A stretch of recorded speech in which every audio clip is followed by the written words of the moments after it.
John, how's it going today? Pretty good, man. Pretty good, man. How are you? Doing awesome. I'm excited to learn more about Google Ads and how you help agencies or how you help health and wellness companies scale with Google Ads today. Dive Absolutely, in. man. Of course. Of course. It's what we do. Yeah. Yeah. Thanks for playing the role and taking on this topic. You want to go ahead and tell everyone what the topic is and just let everyone know. So Garrett here, I provided him a topic, and he's kind of playing the role of being I guess I'll say it, a health and wellness company that's local. So a local clinic. They're just opening, and he's going to be asking 10 questions on that topic of what to do. So I don't know what these questions are, but I know the topic, and he's going to kind of play that role. So. Yeah. Well, the topic today is so a health and wellness company just opening, Mhm. brand new to the business. What should they do?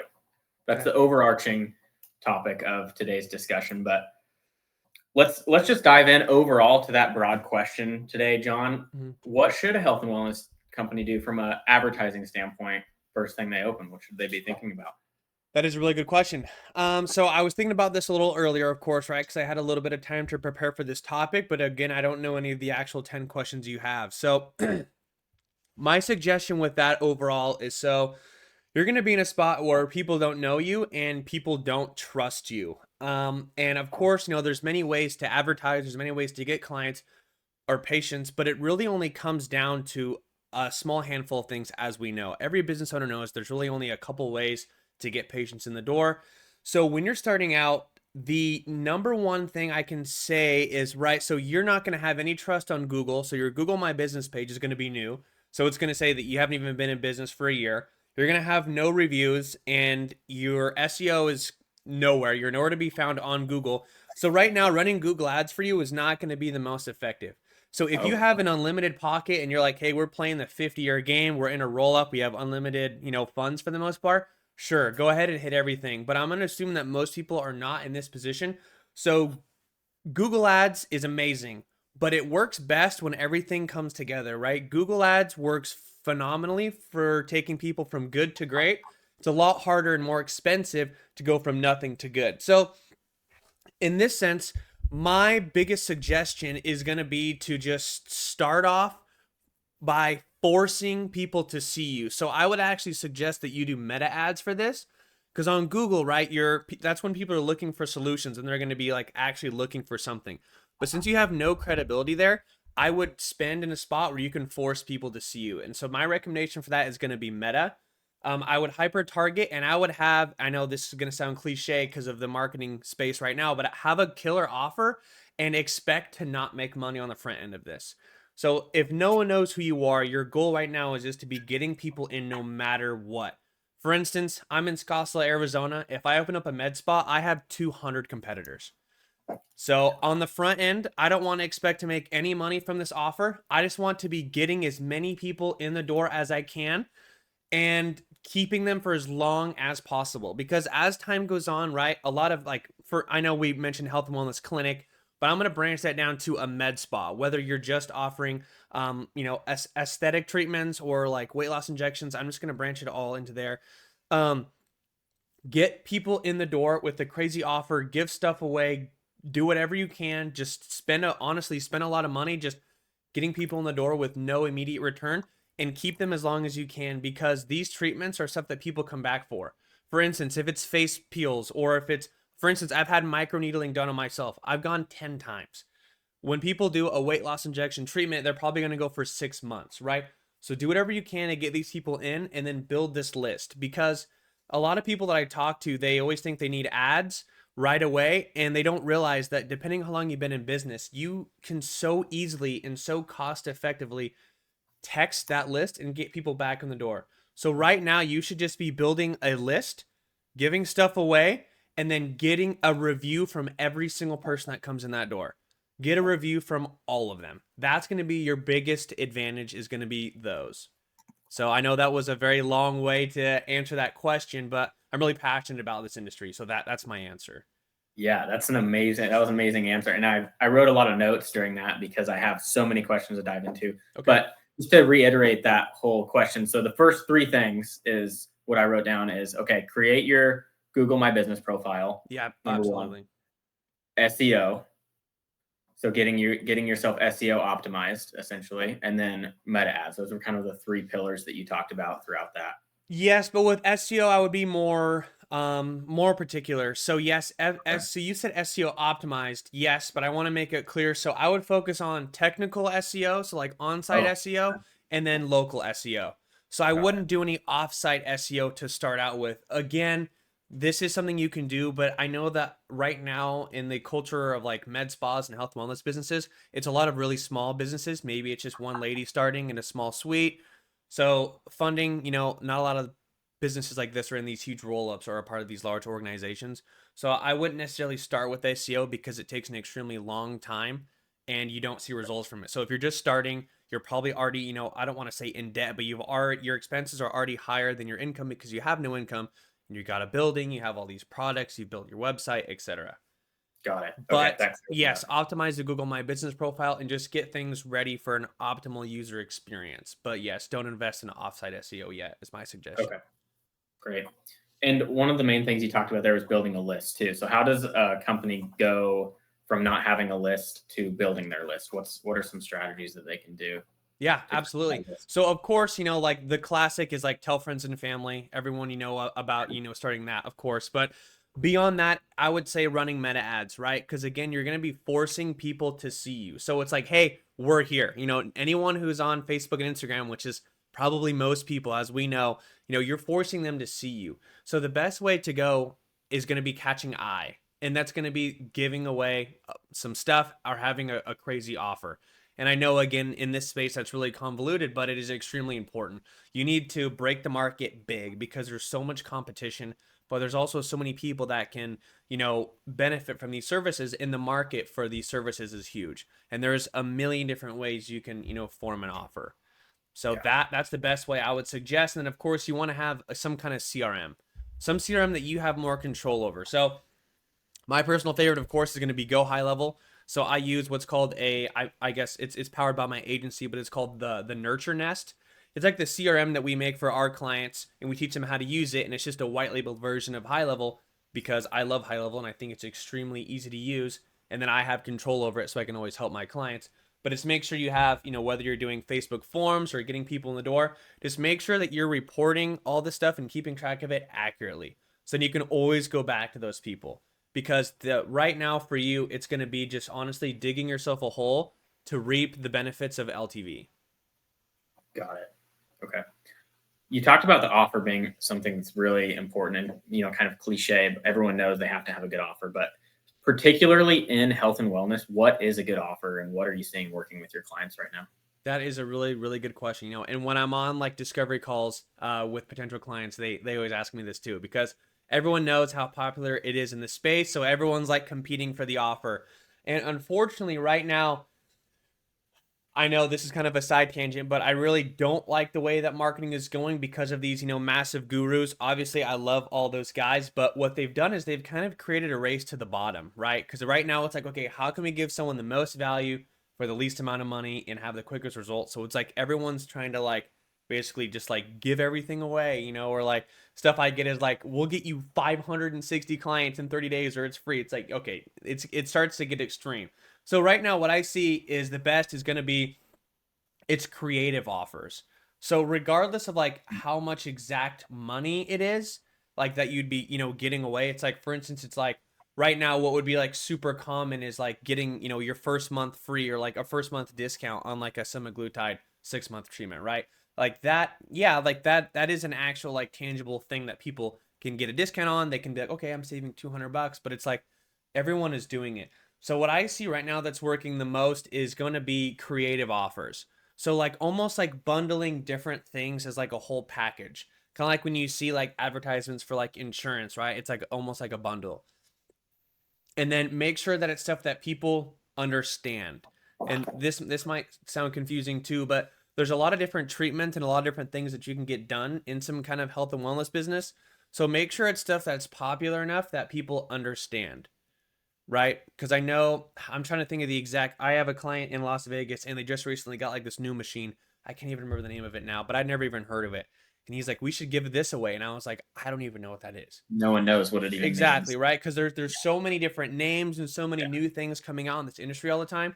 You want to give something away that people know of. And if they don't know what it is, then sell the result or sell the benefit. Don't actually sell the physical thing, right? Got Because it. that just doesn't really mean a lot to someone. And I would make sure that it's all in one area too. So, for example, if you're selling, or like if your main thing is going to be weight loss, so if you're going to be selling primarily in your clinic semaglutide and tirzepatide, don't be like, hey, we're going to give you this plus like a vitamin B shot, right? Like make sure it's all connected. So then you're going to be getting people who truly want weight loss. That's my goal. Basically, whatever you can stack on top of that that's also related. Yeah, exactly. Like something that's going to benefit, right? So I guess quickly off the top of my head, because I was working with a different clinic in Las Vegas, and this is kind of what we had that we were doing. It was like it was an introduction to weight loss offer, right? So not only was it a discount on the first month of the semaglutide or tirzepatide, but they also included it was a free like not like meal plan, but it was like, so like everyone in their clinic is like a specialized like nutritionist. So it was like they Oh, help yeah. you build like a meal plan, like a nutrition plan. They offered a weight assessment, which I believe was like a full BMI reading with all their, stuff. And then they shoot, they had one more. This has been a while ago now, but then they had one more thing that was like kind of grouped into that. I want to say it was red light therapy, like Okay. for the weight loss. So it was like, here's your intro, boom, this, and it all relates to it. So it's like, okay, perfect. So someone who really wants to get started in weight loss, like this is a lot of stuff, Yeah. and it's all in one, and it's overall going to help what they're going for, which is getting started losing weight. Yeah. And it helps differentiate them versus their competitors too, because they have red light therapy, they have dietitians on staff, and they have more services to offer. So therefore, they're going to get more clients from that. Yeah, Fantastic. exactly. Yeah, and it worked really well. I'll never forget the very first lead that we got ended up coming in and buying their entire $2,500 package. The Wow. very 100% first lead. close rate. Very impressive. Yeah. Day one, 100% close rate for Are sure. those results you guarantee ongoing? That would be, yeah, right. If I take the calls, then maybe. No, I'm just Oh, kidding. wow. Yeah. Quite the closer No, there, no, John. no. I'm just kidding. But yeah, so that's my suggestion for all that. Awesome. And some of these offers and these bonuses, they can be costly up front, right? Sure. They're not making a lot of money up front. And you mentioned earlier LTV. So how does a business structure themselves to give a killer offer and maybe lose some money up front, but make it back in the long run with LTV? So how does a clinic structure to make money long term from these offers?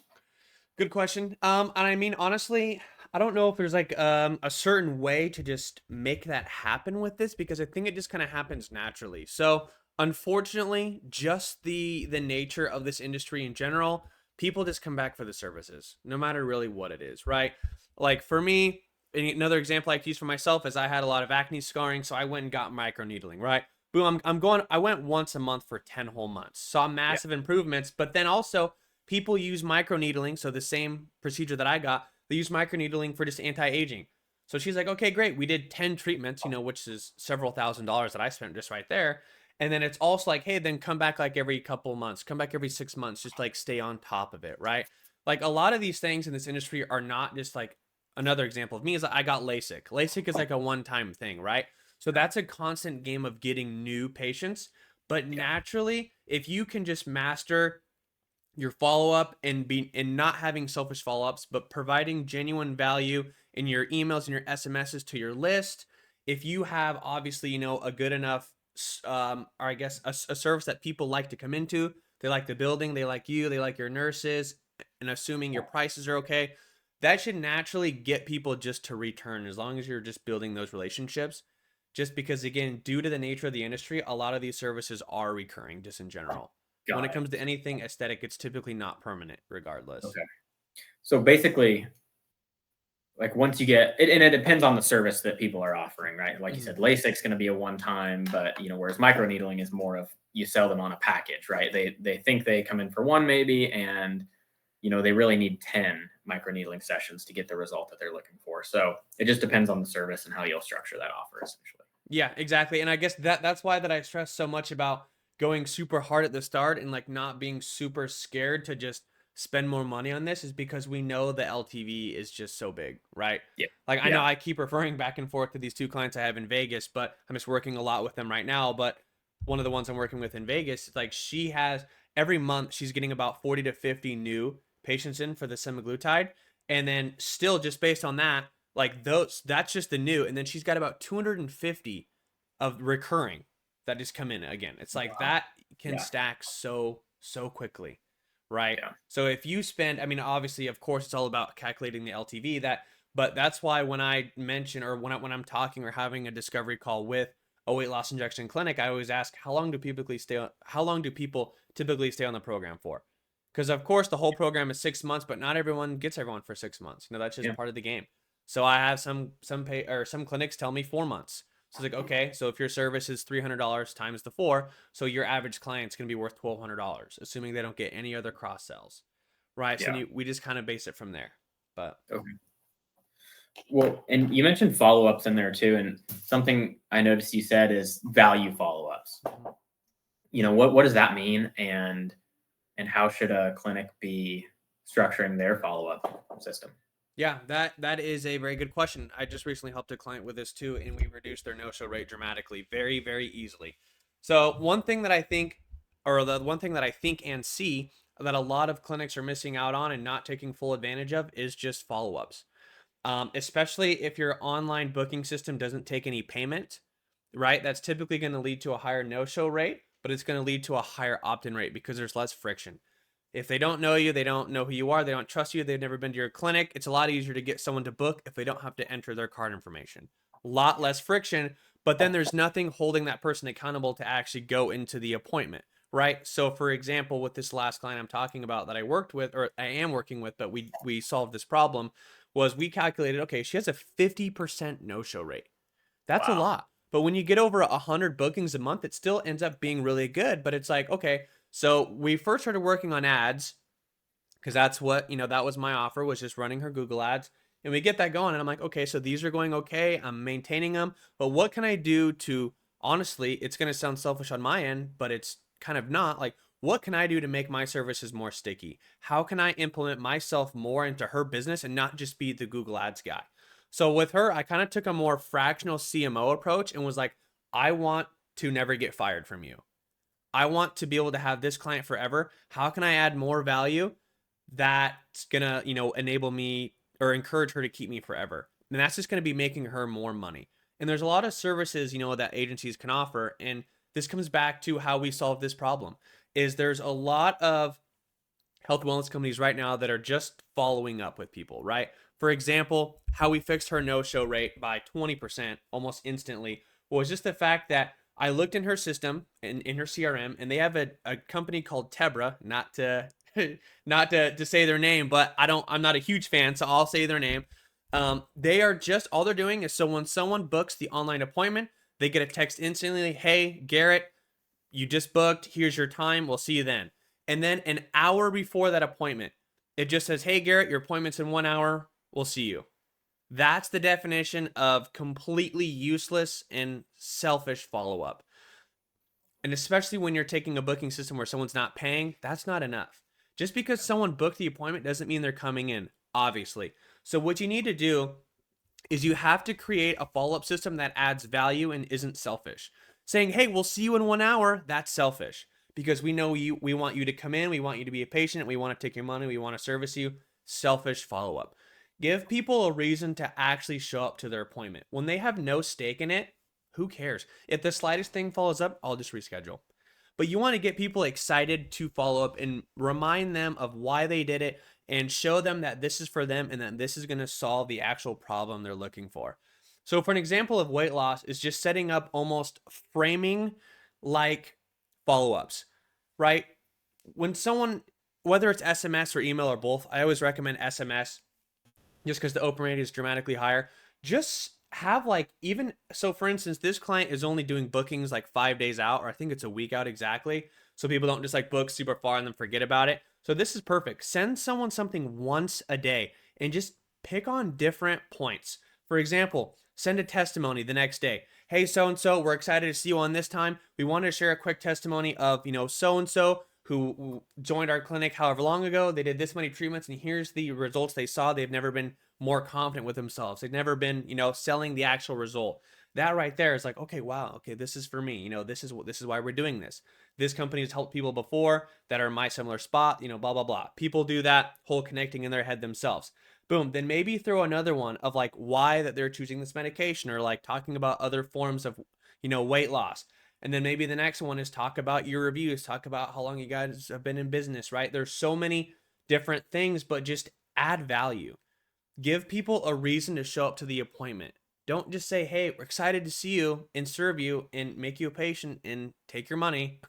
No, give Yeah. people a reason, because the reason why that they're, booking this appointment is because they want to change something, right? Yeah. And this is why I love the health, wellness, cosmetic, aesthetic, beauty industry, all that in general, is because people do not care what they're buying.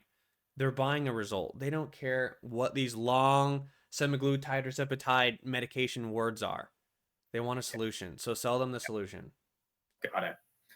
Yeah, and they also get to know you and trust you over that week period too. If you're following up every day, you're saying, "Hey, like this is who we are. This is what we do." So they get to know you, and then you're like, "Hey, this is who I'm going to see, and this is how they're going to help me with their problem." Versus, you know, "Hey, book," and then I get a notification an hour before the meeting. So yeah, Exactly. huge Yep. value. Add follow up and get people excited to go. Yeah, Get people excited to go. yeah. So when people are booking, what what should clinics be thinking about on their booking page and on their landing page to get people to say, "Hey, I want to book with this clinic in particular." That's a great question. I'm gonna kind of separate that into two, because the Okay. booking is kind Yeah, of its own thing and the landing page is kind of its own thing. got it. But in terms of the landing page, one thing I see as a big mistake for a lot of folks is using wrong imagery. I've looked at a lot of websites for clients and seen some of the most unappealing pictures that I don't ever want to see again. For example, I saw for a weight loss injection clinic, their main page was not. I'm just gonna say it how it is here. Heavier set guy, middle age. He had his shirt up, super hairy stomach, and then there was just a needle syringe going into the side of his stomach. That was the picture. How unappealing is that? No one wants. Okay, that's like me going in for LASIK and their head image is just some guy with this claw machine Yeah. opening his eye, and there's just like a doctor right there with the needle, or like, like the scalping tool or whatever. Why would that make me want to go get LASIK? I'm not going to LASIK, or I'm not getting weight loss because of like, oh, dude, I want to go get this shot in my stomach so bad. Yeah. Yeah. What the heck are you guys doing? You're selling the solution. You're selling clear, better vision. You're selling never having to wear glasses again. You're selling feeling more confident. You're selling whatever, weight loss. You're selling confidence. You're selling people wanting to be happier in their skin again. You're selling the feeling. You're selling the ability to be athletic again. All of it, health, everything. Do not sell the actual thing. Please sell the solution. On top of that is also use that into your ad copy as well. Use ad copy to sell the solution as well. Sell the reason why people are going. I see that a lot. Use images.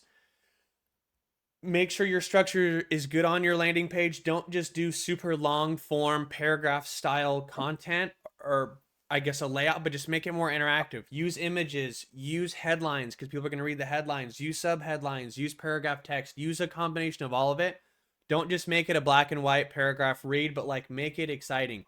Use images that are going to excite people, right? Like if you go and look at the company that why am I forgetting this? Of course, I think it's called Norvik Disc. I could look it up right now, but I won't. The company that actually created like Ozempic. If you look Okay. at their Yeah. page, they are using a 35 to 40-year-old African American male who's kind of heavier set, I would say, and he's at a restaurant with his wife with a big smile on his face. What a Mhm. phenomenal image to use, because it's so much deeper than you think, right? Because one, I'm sure that's probably their target demographic, I'm sure, right? Mhm. Um, and the fact that he's at a restaurant, so the smile showing that okay, this is a guy who's heavier, so he, of course, enjoys eating. That's what that's just gonna say it, but he's happy. He's smiling. He's enjoying his time. He's with his lady. So like he's in the middle of this, progression. So Yeah. those Yeah. kind of images work wonders. You don't necessarily have to show the image of like, oh, here's this, super skinny beautiful woman, because it's like that's not the stage that everyone's going to be in. But Yeah. of course, that's the end. But just sell a variety, make it applicable. Like show basically an exact image of your audience so they can go, oh wow, this is me. Like this is for me. Yeah. You know what I mean? Yeah. So do a combination of both of those, and then like I mentioned with the actual layout inside the landing page. Um, then the next thing I'll go to is the booking system, and I'll kind of try and keep this one short because I know I'm really bad at short answering questions. But remove as much friction as possible. Remove as much friction as possible. If you can, remove remove having people to have to pay right there. Take it in person. It's so much easier to get people to do that, especially if it's their first time. If they've never heard of you, they don't know who you are, they've never been in the clinic, whatever, it's going to be a lot harder to take someone's card. Next thing is I would ask the least amount of questions as you can.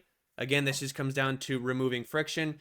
And then also, don't let people be in charge of choosing their dosage, their medication, or their physician.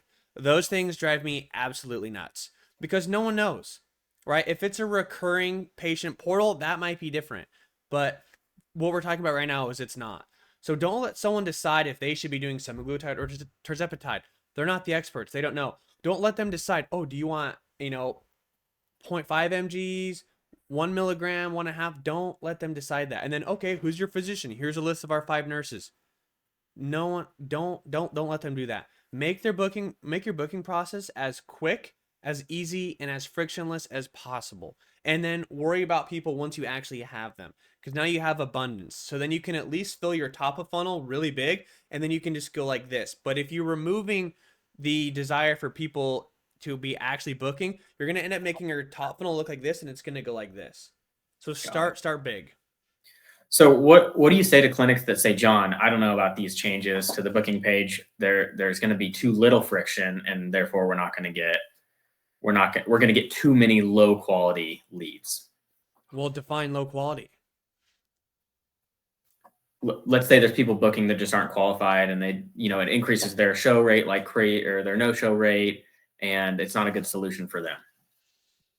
So they're low quality because they're just not showing up, is what you're saying? It could be a variety of reasons, but I'm sure you've had pushback on that. They're like, oh, well, if they don't, basically they just wouldn't be qualified. Do you see that in the industry? Well, I mean, sure, yeah. If you are removing friction, you're going to enable more people to sign up, right? It's like when you give something away for free, you're going to attract a lot lower quality, buyers, for instance, if you give something away for free, because that's what that price tag does necessarily. But I mean, yes, of course, you are going to see a, higher no-show rate, but with my experience, you're going to have a lot more abundance of people actually booking, which is what you want. And then you can, you have these people's information forever. So whether you want to run ads, you can make lookalike audiences, you can run, SMS campaigns, email campaigns, but you know that these are people who are interested in losing weight enough to the point that they took action, they were doing research, they clicked on your ad, they booked an appointment, they filled out their information. That to me is a sign of commitment. It's a sign of someone looking for a solution. Whether they actually fell through it or not, that's on you. So essentially, it's always worth it to remove the friction because you can put these people in like a nurture sequence or follow up with them later. Yeah. Worst case scenario, right? Absolutely, 100%. Especially if you have like a clinic and to the size where you at least have like someone answering the phones and whatnot, or if you're incentivizing your office ladies to work these leads, 100%. You can call these people every day. Because you know it. This is someone who's actively interested in losing weight for X amount of reasons. Yeah. So yeah. Yeah, and I know we've talked about in the past, like you helping people train their team, like do some sales training with them, right? So tell me a little bit more about that and some best practices in the health and wellness industry for sales and follow up. Yeah, great question. For that, I would say make sure that you're getting back to your leads as soon as possible. That's the big thing, right? Is not letting people go too long from after they filled out the form to, hearing back. So respond to them as quick as you can. Call them at least 5 times before calling it a bad lead. Make sure you're following up via text and or email and offering value, like I mentioned. Reinstating the reason why that they filled out that form and why they want to lose weight to bring them back in. And then, Yeah, just I mean offering the value in the follow up is going to be huge, and then just not giving up on the lead right away. You know, not calling them back 2 days later and then calling them once and going, dude, this lead sucked. You know, Yeah. get back to them as soon as you can. And then my biggest thing I would say is not enough people are incentivizing their office ladies.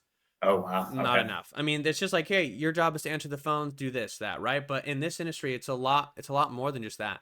There's 200 places in Scottsdale, Arizona that I could go to if I wanted to lose weight right now. And just because I filled out your form doesn't mean that this is what I'm committed to. When I have 200 options and if I'm in the ideal targeting and I'm seeing several ads a day, you know, from anyone doing this, like you have to give me enough of a reason. Like just because someone booked on your platform, you don't deserve their business. You just don't deserve it. I feel like people just get a little too entitled and they go, okay, let's just call them. Well, they didn't fill it out, this, that. It's more than just like sitting back, letting your phones ring off the hook and go, oh, this is so great. Yeah. You know, people are just too entitled to their leads. Yeah. That's interesting. Incentivizing the team, right? Tell me more about what you'd recommend for that. Is it like a per appointment booked? Is it per consultation? Like how do you usually recommend that your clients incentivize their team? Yeah, that's a great question. I honestly haven't had a ton of experience with this, and I would like more, and this is something I'm going to be pushing more on my clients is like diving deeper and going, you know, like I mentioned earlier, being more than just the Google Ads guy, but taking more of like a fractional and I guess like a fractional CMO position. Mhm. But I mean, I would incentivize it just based on like getting people back in the door.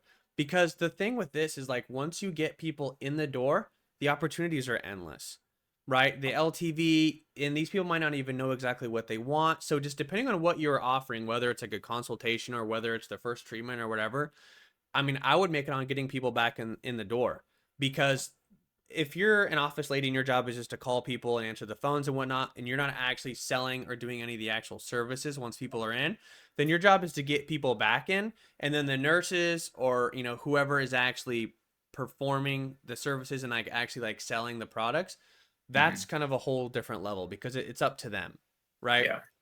It's also you know up to them to figure out what that patient actually needs and wants and what's going to benefit them. Yeah. So just bringing the lead back in doesn't necessarily equate to any amount of money for the business. So I would make it just based on the number of people you can bring back in and just kind of calculate what the average value it is to bring someone back in for their first appointment. Got it. Yeah, that makes sense. Mhm. Well, back to since Google Ads is your specialty, let's go back to Google Ads for a minute. Sure. What would you recommend for a clinic that they have all those foundational things that you talked about at first. They have the SEO, they have their Google My Business profile, they've done some meta ads. What would you recommend? Like, how much should they start spending on Google Ads right away? Well, that can be a pretty open-ended question. Mhm. But I mean, right away, especially for like a local business, I mean, my ideal is just nothing less than $1,500 a month. Yeah. That's where I would start with that. I mean, obviously, every business is different. Every business is, you know, making a different amount of revenue every month, and every you know business's profit margins are different. But to start, I would say nothing less than 1,500 a month. And the reason for that is because, especially when you're selling something that right? So I know I keep going back to weight loss, but this is just super popular in the med spa and aesthetic industry right Mhm. now. So this is just kind of the foundation I'm using, but this goes all over. But weight loss is like something that people are actively searching for a solution and something that people need to be convinced to, right? There's a lot of people who know they need it, but they're not going to be looking for it. So if you have a good enough ad, it's going to remind them that they need it and might remind them to take action. It might cause them to take action. So the reason for the 1,500 a month is so you can split.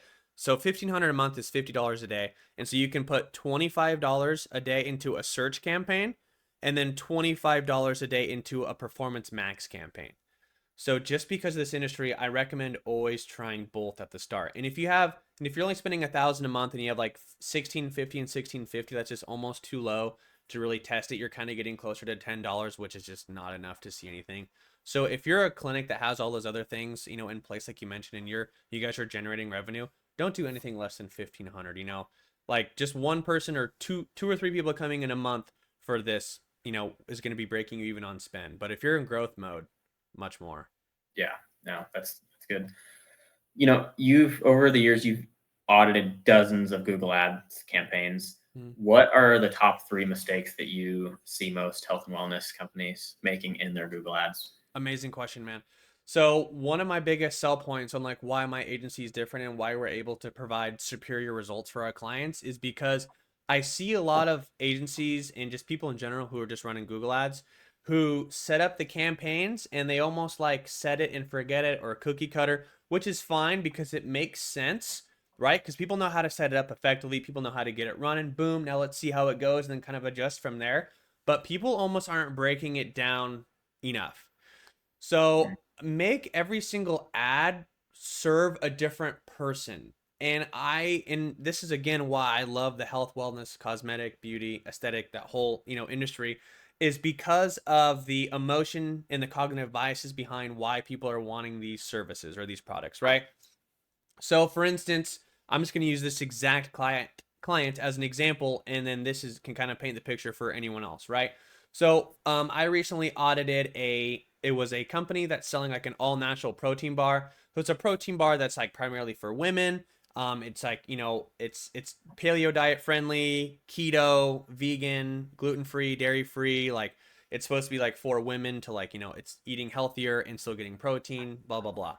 So we audited their account. They're about like a 220 to 230% ROAS. And we just looked at what they were doing. And, they had it set up fine.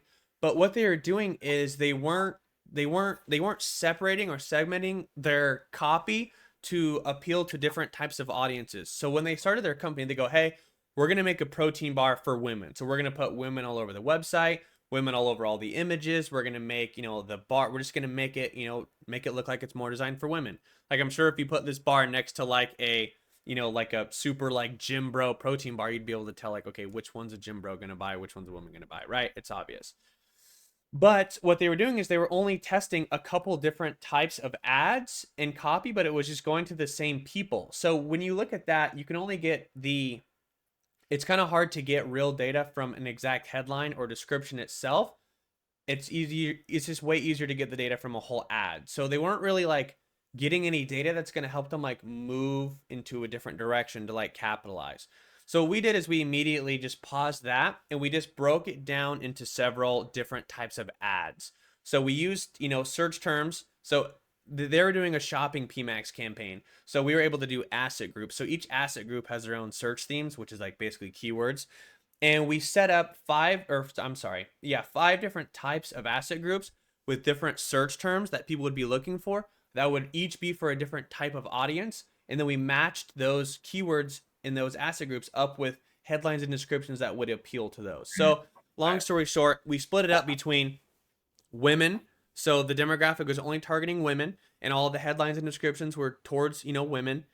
And then we used, we looked up search terms that were popular, such as like protein bars for women, protein bars for pregnant women, healthy protein bars, stuff like that. Just made the targeting for women. So we broke that down. And then we did health conscious shoppers. So we just hit them all, with the stuff, letting everyone know these are organic, they're all natural, gluten free, etc. We went into people who are looking for other protein bars in the space. So we did all search terms based on like Cliff bars, and just a bunch of other, protein brand bars. And then we broke it down to people who were just vegan because we saw that was a big search.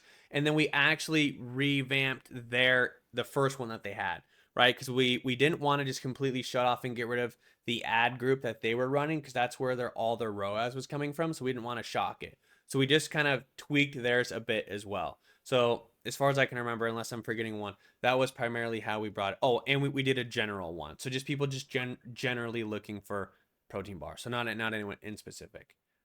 Got it. So that was how we broke it down.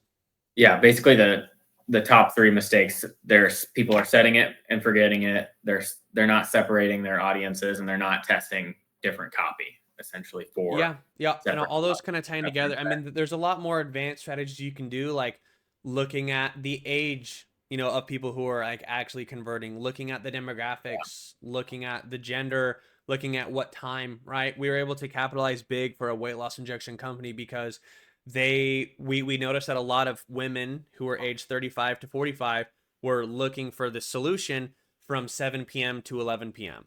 So it's like, okay, so that's a huge piece of data.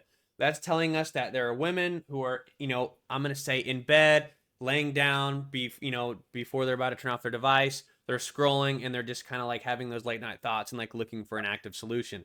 So what Yeah. we did is we were able to set up ad schedules just for this. So we wanted it to run from, I think we made it bigger, right? So like 6 p.m. to like 1 or 2 in the morning, just women, just in this age range. And we literally targeted this like up at, or I'm trying to remember a couple, like up late looking for a solution type stuff. Are you in the weight loss search rabbit hole? Are you still stuck on this? Are you finally wanting to do this? Right? Like all that stuff just hyper targeted our exact person.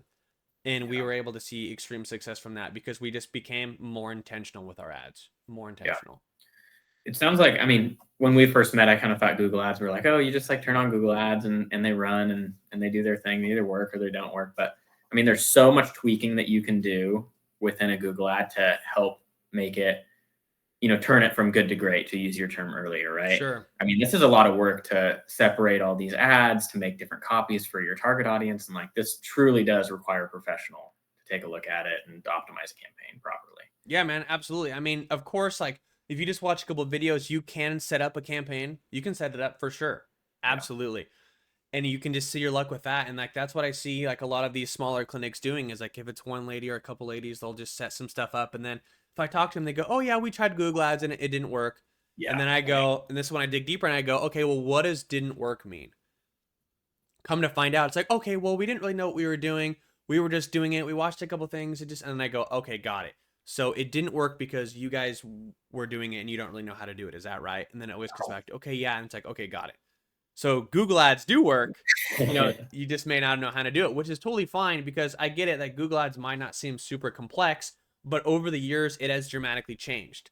Google ad spend continuously year over year just increases. More and more people are spending.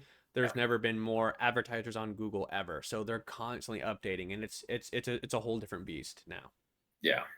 Well, to someone new to advertising and specifically Google ads, what kind of ROAS and, for people that don't know, return on ad spend, right? What kind of ROAS should a health and wellness clinic be getting on their ads? What's acceptable? What's not acceptable? I would say like it's kind of broad and there's just a lot of factors that can determine the actual ad spend or I'm sorry, determine the actual return on ad spend, but anywhere from like 2 to 600%. Okay. It's a very wide range, but I have been able to, set tons of businesses up, to be aiming for ROAS around there. Of course, it's very dramatically different for a lot of people, but that's usually the green area. Yeah. Right? Of course, getting above 2x is going to like for most people make it at least profitable or to the point where they're capitalizing on LTV. Because Yeah. that's one thing to look at too. I see a lot of like for instance weight loss injection clinics who are freaking out about like okay, we got a 1x or a 0.8x and it's like, well, that's on the front end. How many of these people come in again? Okay, well, they all come in 4 times. Like, okay, so you're actually at like a 4x if you look Yeah. at LTV. And a lot of people really do forget to look at that part but and I get that because it's not what's happening right there. So it is hard to want to calculate the LTV when you're actually like looking at this stuff and not just take it for its face value. But for the most part, anywhere from I would say maybe even raise it to like 250% to 600% is typically Yeah. like the golden area for ads. Yeah. Yeah. I'm sure a lot of people, they see, oh, I'm breaking even on bringing in a customer. Like that's doing awful. But look at 6 months down the road, you've brought in thousands off that customer. That's well worth it. You'd spend that money all day long to get customers in the door. You're breaking even and keeping them for 6 months. Absolutely. Yeah. And even that too, like if you're in growth mode or if you're just starting and you're just breaking even, like after your margin, everything, if you're breaking even, it's like that's actually might not be the worst thing ever. Obviously, if you're paying for like a large like an agency like mine, like okay, it's not going to be necessarily worth it for me to be doing that for you, but that's our goal would be to get you out of that, of course. But breaking even after margin wouldn't actually be bad because now you just have more people who know about you and they can refer you. You can reach out to them via text anytime you want. And if you can get a review from them, you're just being able to advertise for free. So that's huge. Yeah. But Absolutely. obviously the number one goal is to be generating revenue from this. That's why of course running ads is for people who are more in a growth mindset compared to like a stagnant mindset. But when you're starting out, of course. Yeah. Yep. So when when a clinic is doing all these things, how should they know when to like adjust their strategies? I know that's a very broad question, but like let's say, okay, we're running a little bit of meta ads, we're running a little bit of Google ads, we've got SEO. Like, where should they be spending their time in relation to each of those? That's a very good question, man. It's very very situational and very personal. Um, Something that has less search volume, you're probably going to do better on Meta for. Like for Mm, instance, I know I've mentioned this a few times, but when I ended up doing LASIK, obviously I know what LASIK is, and I wore glasses and contacts forever, but I just hadn't really thought about it much. And then I saw an ad that was like, oh wow, this is great, because it's like people aren't necessarily just like looking for LASIK a ton when they could be like looking for people. It's one of the most like, common searches, is like weight loss solutions, like people looking to lose weight. A lot more people struggle with weight, and it's a lot can be a cheaper or lower barrier to entry to get started compared to like my $6,000 luxury aesthetic surgery, But I mean, it just really all depends. I mean, SEO is kind of a different beast. I almost want to separate SEO from the Meta and Google ads, because okay. SEO is just like long term. SEO is something that, depending how long your brand's going to be around, depending how quickly you want it to move, like SEO is great because it's something that won't necessarily, I mean, it will change, but when you turn off Google ads, you're no longer sponsored at the top, right? Yeah. And like, or at least, in the front page, depending on your ad rank. But SEO is something that will be there forever. But Meta ads and Google ads can just kind of depend on the type of business you have, and like just if people need to be convinced that they want this, or if people are going to be naturally looking for it, themselves. So always a combination is great. But that's also why when I run Google ads, I mentioned the Performance Max campaign, because now with the Performance Max campaign, you're going to be showing your ads on display, which is going to be on websites, like on the sides, which is going to be images, and on YouTube. So there's ways to kind of incorporate that inside Google ads as well. So YouTube is owned by Google, so you can even run just YouTube campaigns also, which is super Oh, helpful. interesting. But Yeah. it's just, it's really really situational. You could throw that in the mix too, then basically, and just diversify the advertising Yeah, a little for bit sure. more. Okay. Absolutely. Yeah. hmm Well, John, that those were all the questions I had. I appreciate you teaching me a little bit more about Google Ads. I learned something every time I talk to you. Awesome, man. That's And great.